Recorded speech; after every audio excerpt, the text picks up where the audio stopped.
Hey guys, welcome back to another episode of Jimmy and the Pulsating Mass. This is part 52. Wow, we're already up to part 52. Today is March 13th. It's one day before Pi Day. It's a Wednesday. It's almost 6 o'clock in the evening, and it was super nice outside, so I took a big walk. Kind of big-ish walk. And I sat in a coffee shop and worked on my computer for most of it, but here's the abandoned Cineplex. We got these cool enemies here. We got Robo-chan, the guy with the bag on his head. Oh, Corporate Guardian, and Super Yes Man, one of my favorite enemies in the game. It reminds me of Jim Carrey as Yes Man, except I actually never saw that movie, so it doesn't matter. He's just, oh my god, he got away with being shirtless in a game, except they have all those enemies in bikinis and Shinryus or in the beach, so it doesn't matter. These enemies give really good experience. My god, I might have to grind here. Not grind by myself, if you know what I mean. Anyway, so yeah, Abandoned Cineplex is one of our 6 Nexus points. They are required for unlocking the final dungeon and the final boss. This dungeon is really cool because it's a movie theater. There's not that much to it. You just have to walk around and fight a bunch of those stupid corporate enemies. And you have to watch a couple of movies. And these movies basically tell the story of Jimmy and his relationship with his brother Buck. And the story they paint is a kind of a sad picture. I mean, it's this game, so you already know that's going to be emotional as fuck. Skipping past that battle because the enemies are exactly the same. I'm sure I had some great battle strategies in there. I like Dog Cop. I like Velvet because it's a potential reference to that David Lynch movie that I never saw. This screen is just blank. I like Dog Cop. It's so stupid. Ghoul. Snack Attack. Oh, I love movie theaters and their fucking overpriced popcorn. So bad for you. I mean, yeah, it's perfect because everywhere I look on Instagram and other social media, people are making jokes about having sex with the Dune popcorn bucket. It's pretty good. We got Robo-chan, and not the same vending machine as the one in the other place. Vendomax. I'm not sure what the other one is, but this one is yellow and the other one was black. So, I mean, most vending machines are black anyway, so, vending machine racism. No, I don't know. Some of the high-tech ones are white.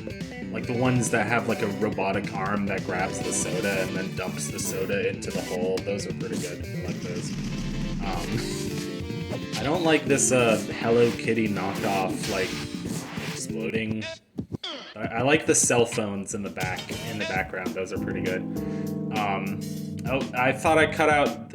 Okay, don't look at that. Okay, never mind. Okay, I just wanted to check if OBS was recording, so I quit the game and then started it back up.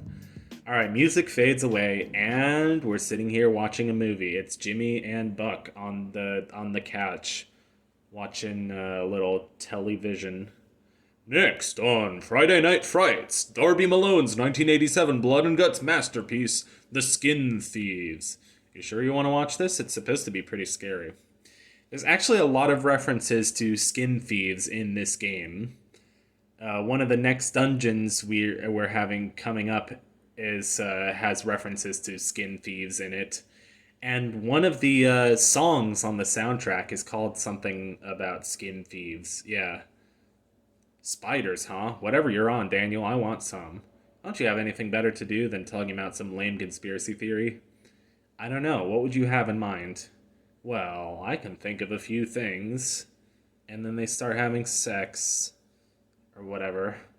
Oh, Gloria, you're right. Spiders pretending to be people? Ka-chicka chicka chicka. Ah! So goofy. They got to me too, you know? A monster ate me, sucked out my insides. Now it's wearing my skin.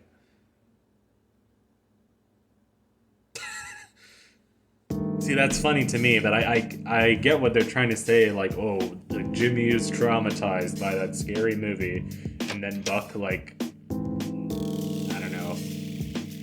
Anyway, now it cuts to their house with the TV static. What are they supposed to be, like TV static flowers?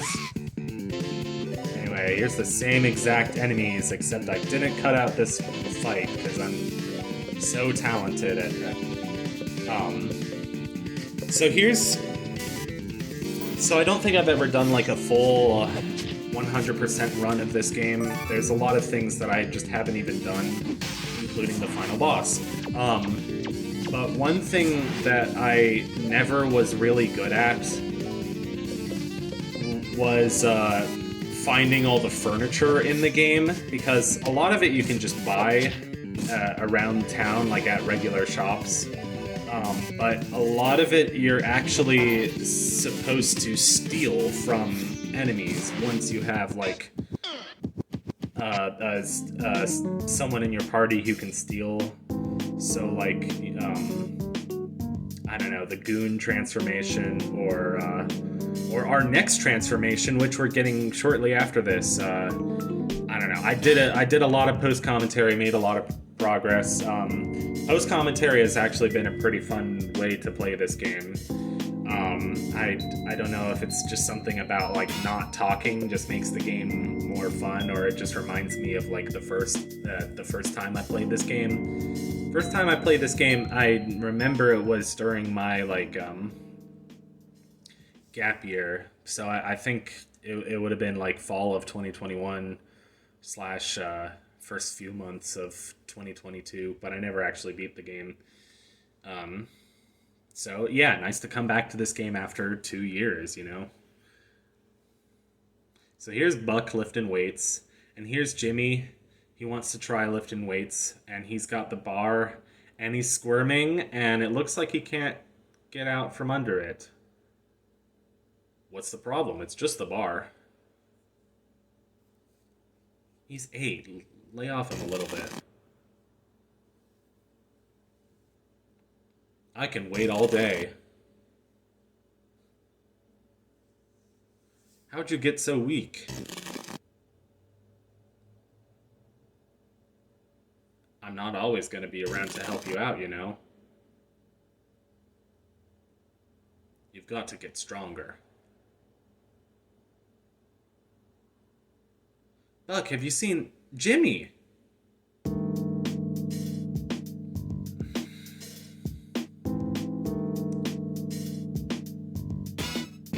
Yeah, Buck's a great brother. Just A plus. Ah, God, that scene is hard to watch. I mean, it's not terrible, but it's just sad. Just, you know. Anyway, here we got a gym. We all know that Buck went to the gym. Got a couple different ways to go here. The attack of Jim Carrey. I need to rewatch Truman Show. That's just one of the greatest movies ever. I don't remember the last time I saw it. I remember it was one of like when we got to the end of the year in like AP Calculus in high school. And yes, I took an AP Calculus class, but don't worry, I'm not smart anymore. I'm not using that knowledge for anything. I remember our teacher who was such a funny guy. He was such a chill guy. He just let us watch movies for a month, like, cause like the AP exams are usually in May or like end of May, but like New York City, like public high schools, our school year ends in June, and we usually have like the Regents exams in late June, and I remember doing those. But anyway, Yeah, we just watched a bunch of movies. I remember one of them was like Interstellar. One of them was like a Truman Show, and there were like a few others, but we just watched movies.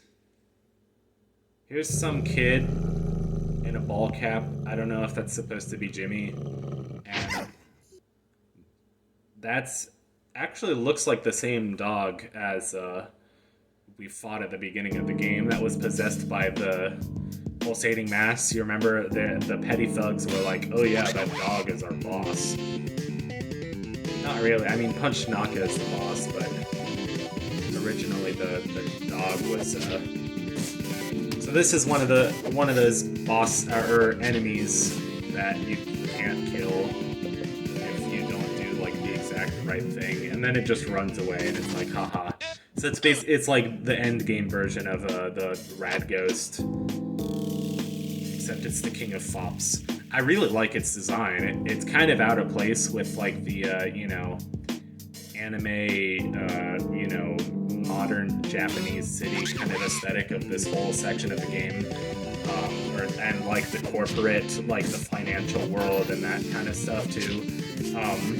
It feels like it's more in line with the sort of Alice in Wonderland aesthetic of this Sweet Melody / Legato Castle, like slightly macabre because it's a skeleton. I don't know. Slightly macabre is a good thing. I like that. It's also my band name. No, just kidding. My band name.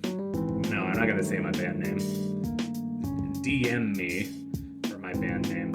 And for some reason, I was like, did I actually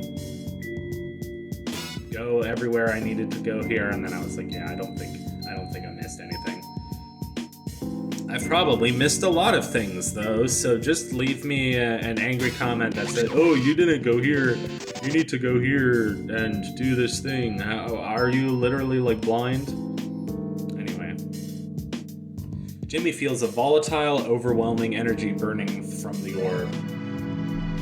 Which is Buck, by the way. Jimmy hears footsteps pacing in the room.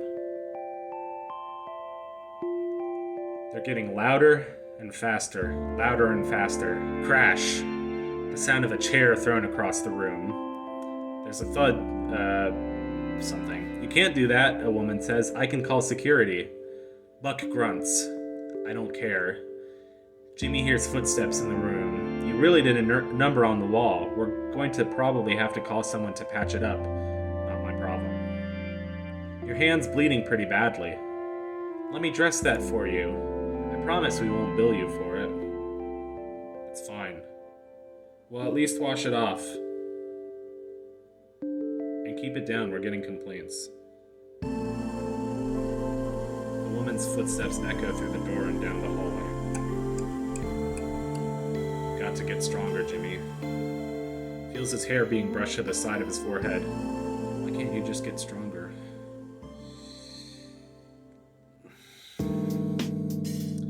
That made me cry so much. Or maybe not so much, but it seriously made me cry. If you don't already realize, the entire game is Jimmy's dream while he's in a hospital bed and terminally ill. So if you realize that while that scene is playing, it's just weepy galore. It's so good. It's so good. The writing of this game is so good. I wish it wasn't so good. So that I would, yeah. Now, Casey is just a brilliant developer. Brilliant writer, brilliant developer, brilliant everything. Brilliant musician.